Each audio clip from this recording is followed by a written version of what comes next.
بسم اللہ الرحمن الرحیم۔ السلام علیکم ناظرین، آپ دیکھ رہے ہیں یوٹیوب چینل دو باتیں اور میں ہوں آپ کا میزبان محمود ناصر۔ ناظرین گرامی، الحمدللہ ہمارے 11 پاروں کی سمری مکمل ہو چکی ہے اور ہم دوسرے عشرِ مغفرت میں داخل ہو چکے ہیں۔ دوسرے عشرِ مغفرت کی دعا ہے استغفر اللہ ربی من کل ذنب و اتوب الیہ۔ ناظرین گرامی، آئیے ہم پارہ نمبر 12 کی مختصر سمری شروع کرتے ہیں۔ 12واں پارہ 2 صورتوں پر مشتمل ہے، سورہ ہود اور سورہ یوسف۔ سورہ ہود کی صرف 5 آیات 11ویں پارے میں ہیں، بقیہ پوری صورت 12ویں پارے میں ہے۔ سورہ ہود مکی صورت ہے، اس میں 123 آیات ہیں اور 10 رکوع ہیں۔ چونکہ اس صورت میں حضرت ہود علیہ السلام کی قوم کا قصہ مذکور ہے، اس لیے اس کو سورہ ہود کہتے ہیں۔ اس صورت کی ابتدا میں قرآن کریم کے عظمت شان کو بیان کیا گیا ہے کہ یہ اپنی آیات، معانی اور مضامین کے اعتبار سے محکم کتاب ہے اور اس میں کسی بھی اعتبار سے فساد اور خلل نہیں آ سکتا اور نہ ہی اس میں کوئی غلطی پائی جاتی ہے۔ اس کے محکم ہونے کی بڑی وجہ یہی ہے کہ اس کی تفصیل و تشریح اس ذات نے کی ہے جو حکیم بھی ہے اور خبیر بھی ہے۔ اس کا ہر حکم کسی نہ کسی حکمت پر مبنی ہے اور اسے انسان کے ماضی، حال، مستقبل، انسان کی نفسیات، انسان کی کمزوریوں اور ضروریات کا بخوبی علم ہے۔ کتاب اللہ کی عظمت بیان کرنے کے بعد توحید کی دعوت ہے جو عقیدہ اور یقین کی بنیاد ہے۔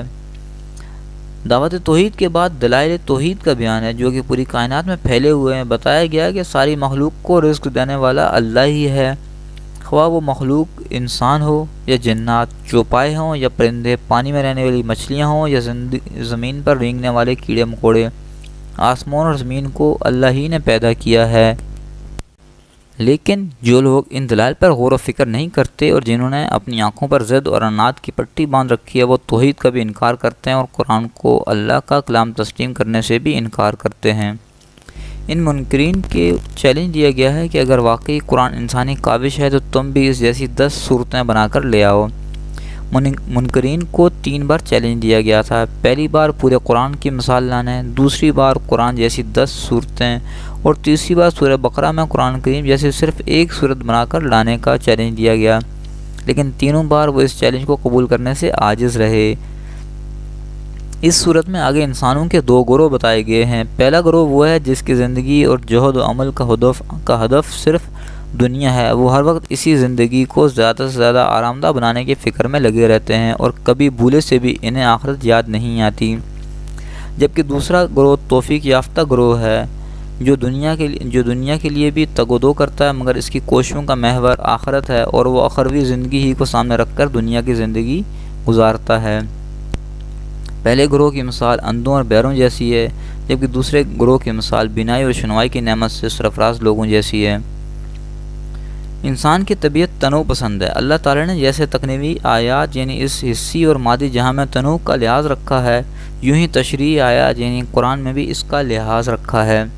آپ اس جہاں میں دیکھیں تو لمحہ بلمحہ مناظر، مناسب موسم اور اوقات بدلتے جاتے ہیں، کہیں پھول، کہیں کانٹے، کہیں بلند و بالا پہاڑ، کہیں ہموار میدان، کہیں دریاؤں کی سرکشی، کہیں اڑتی ہوئی خاک، پھر کبھی سردی، کبھی گرمی، کبھی بہار، کبھی خزاں، کبھی صبح، کبھی شام، کبھی دوپہر۔ یوں ہی اس تشریعی جہاں میں مضامین بدلتے رہتے ہیں، احکام کے ساتھ اخبار، دلائل کے ساتھ قصص و واقعات، مواعظ کے ساتھ جنت اور جہنم کے مناظر، بشارت کے ساتھ انذار اور وعدوں کے ساتھ وعیدوں کا بھی بیان ساتھ ساتھ چلتا رہتا ہے، اور کلام ایک اسلوب سے دوسرے اسلوب کی طرف، ایک منظر سے دوسرے منظر کی طرف، ایک قصے سے دوسرے قصے کی طرف اور ایک مضمون سے دوسرے مضمون کی طرف منتقل ہوتا جاتا ہے اور پڑھنے سننے والا اکتاہٹ کا شکار نہیں ہوتا۔ سورہ ہود میں بھی قرآن کے اس خاص انداز کی جھلک نمایاں دکھائی دیتی ہے۔ پہلے قرآن کی صداقت اور توحید و رسالت کی حقانیت کے دلائل ذکر کیے گئے ہیں۔ اس کے بعد حضرت نوح علیہ السلام، حضرت ہود علیہ السلام، حضرت صالح علیہ السلام، حضرت لوط علیہ السلام، حضرت شعیب علیہ السلام، حضرت موسیٰ علیہ السلام اور حضرت ہارون علیہ السلام کے قصے بیان کیے گئے ہیں۔ یہ تمام قصے وحی کے اسبات، محمد صلی اللہ علیہ وسلم کی نبوت کی سچائی اور قرآن کے معجزہ ہونے کو بیان کرنے کے لیے لائے گئے ہیں۔ مشرکین مکہ بخوبی جانتے تھے کہ حضور اکرم صلی اللہ علیہ وسلم امی ہیں، آپ نہ قرأت جانتے ہیں، نہ ہی کتابت سے آشنا ہیں اور نہ ہی آپ نے کسی کی شاگردگی اختیار کی، لیکن اس کے باوجود اتنی صحت، باریکی اور کامل درجے کی درستگی کے ساتھ ان واقعات کو بیان کرنا وحی کے بغیر کیسے ممکن تھا؟ خود قرآن نے اس نقطے کی طرف متوجہ کرنے کے لیے انبیاء اور مرسلین کے واقعات بیان کرنے کے بعد عام طور پر وحی اور نبوت کا تذکرہ کیا ہے۔ سورہ ہود میں بھی حضرت نوح علیہ السلام کا واقعہ بیان کرنے کے بعد آخر میں فرمایا، یہ حالات و واقعات غیب کی خبروں میں سے ہیں جو ہم تمہاری طرف بھیجتے ہیں، اس سے پہلے نہ تو تم ان کو جانتے تھے اور نہ ہی تمہاری قوم جانتی تھی، پس صبر کرو کہ پرہیزگاروں کا انجام اچھا ہوتا ہے۔ یوں ہی حضرت موسیٰ علیہ السلام اور حضرت ہارون علیہ السلام کا قصہ بیان کرنے کے بعد ارشاد ہوتا ہے، یہ پرانی بستیوں کے تھوڑے سے حالات ہیں جو ہم تم سے بیان کرتے ہیں، ان میں بعض بستیاں تو باقی ہیں اور بعض تہس نہس ہو گئی ہیں۔ ان واقعات میں ایک طرف تو عقل و فہم اور سننے والوں اور دیکھنے والوں کے لیے بے پناہ عبرتیں اور نصیحتیں ہیں، اور دوسری طرف حضور اکرم صلی اللہ علیہ وسلم اور مخلص اہل ایمان کے لیے تسلی اور ثابت قدمی کا سامان اور سبق بھی ہے۔ اسی لیے یہ واقعات بیان کرتے ہوئے آپ کو استقامت کا حکم دیا گیا ہے، جو کہ حقیقت میں پوری امت کو حکم ہے۔ استقامت کوئی آسان چیز نہیں بلکہ انتہائی مشکل صفت ہے جو اللہ کے مخصوص بندوں ہی کو حاصل ہوتی ہے۔ استقامت کا مطلب یہ ہے کہ پوری زندگی ان تعلیمات کے مطابق گزاری جائے جن کے مطابق گزارنے کا اللہ تعالیٰ نے حکم دیا۔ حضرت ابن عباس رضی اللہ تعالیٰ عنہ فرماتے ہیں کہ رسول اللہ صلی اللہ علیہ وسلم پر اس آیت سے زیادہ سخت آیت کوئی نازل نہیں ہوئی۔ صحابہ رضوان اللہ علیہ اجمعین نے ایک موقع پر ریش مبارک میں چند سفید بال دیکھتے ہوئے عرض کیا، یا رسول اللہ صلی اللہ علیہ وسلم، بڑھاپا تیزی سے آ رہا ہے، تو آپ نے فرمایا، مجھے سورہ ہود اور اس جیسی دوسری صورتوں نے بوڑھا کر دیا ہے۔ علماء کہتے ہیں کہ آپ کا ارشاد سورہ ہود کی اسی آیت کی طرف تھا جس میں آپ صلی اللہ علیہ وسلم کو استقامت کا حکم دیا گیا ہے۔ علماء ربانیین نے استقامت کو عین کرامت قرار دیا ہے، اور صحیح بات تو یہ ہے کہ استقامت سے بڑی کوئی کرامت نہیں ہے۔ یہاں استقامت کی اہمیت کو ملحوظ رکھتے ہوئے اور اس کی اللہ سے دعا کرتے ہوئے حضرت موسیٰ علیہ السلام کے واقعے میں بھی تدبر ضروری ہے، جس میں فرعون کی مذمت کرتے ہوئے فرمایا گیا، اور تمہارا پروردگار جب نافرمان بستیوں کو پکڑا کرتا ہے تو اس کی پکڑ اسی طرح کی ہوتی ہے، بے شک دکھ دینے والی اور سخت۔ ان قصوں میں اس شخص کے لیے عبرت ہے جو عذاب قبر سے ڈرتا ہے، عذاب آخرت سے ڈرتا ہے۔ گویا یہ بتایا گیا ہے کہ جس اللہ نے کل کی نافرمان بستیوں پر عذاب نازل کیا تھا وہ آج بھی سرکش قوموں کو اپنی گرفت میں لے سکتا ہے۔ اسی طرح آیت نمبر 116 کے مطالعے سے پتہ چلتا ہے کہ عام طور پر کسی قوم پر اللہ کا عذاب اس وقت نازل ہوتا ہے جب اس کے اندر دو خرابیاں پیدا ہو جاتی ہیں۔ ایک تو یہ کہ ایسے دردمند اور ہوش مند لوگ نہیں رہتے جو انہیں فتنہ فساد سے منع کریں، اور دوسری خرابی یہ ہے کہ وہ قوم حد سے زیادہ عیش پرستی اور گناہوں میں مست ہو جاتی ہے۔ اسی طرح حضور اکرم صلی اللہ علیہ وسلم اور اہل ایمان کے لیے تسلی اور صبر و استقامت کے پہلو کو ملحوظ رکھتے ہوئے اس کے بعد اس صورت کی اختتامی آیات میں بیان کیا گیا ہے۔ آیت نمبر 120 میں ہے، اے محمد صلی اللہ علیہ وسلم، انبیاء کے وہ سب حالات جو ہم تم سے بیان کرتے ہیں ان کے ذریعے ہم تمہارے دل کو مضبوط رکھتے ہیں، اور ان قصوں میں تمہارے پاس حق آ گیا ہے اور مومنوں کے لیے نصیحت اور عبرت ہے۔ اس کے بعد سورہ یوسف شروع ہوتی ہے۔ سورہ یوسف مکی ہے، اس میں 111 آیات ہیں اور 12 رکوع ہیں۔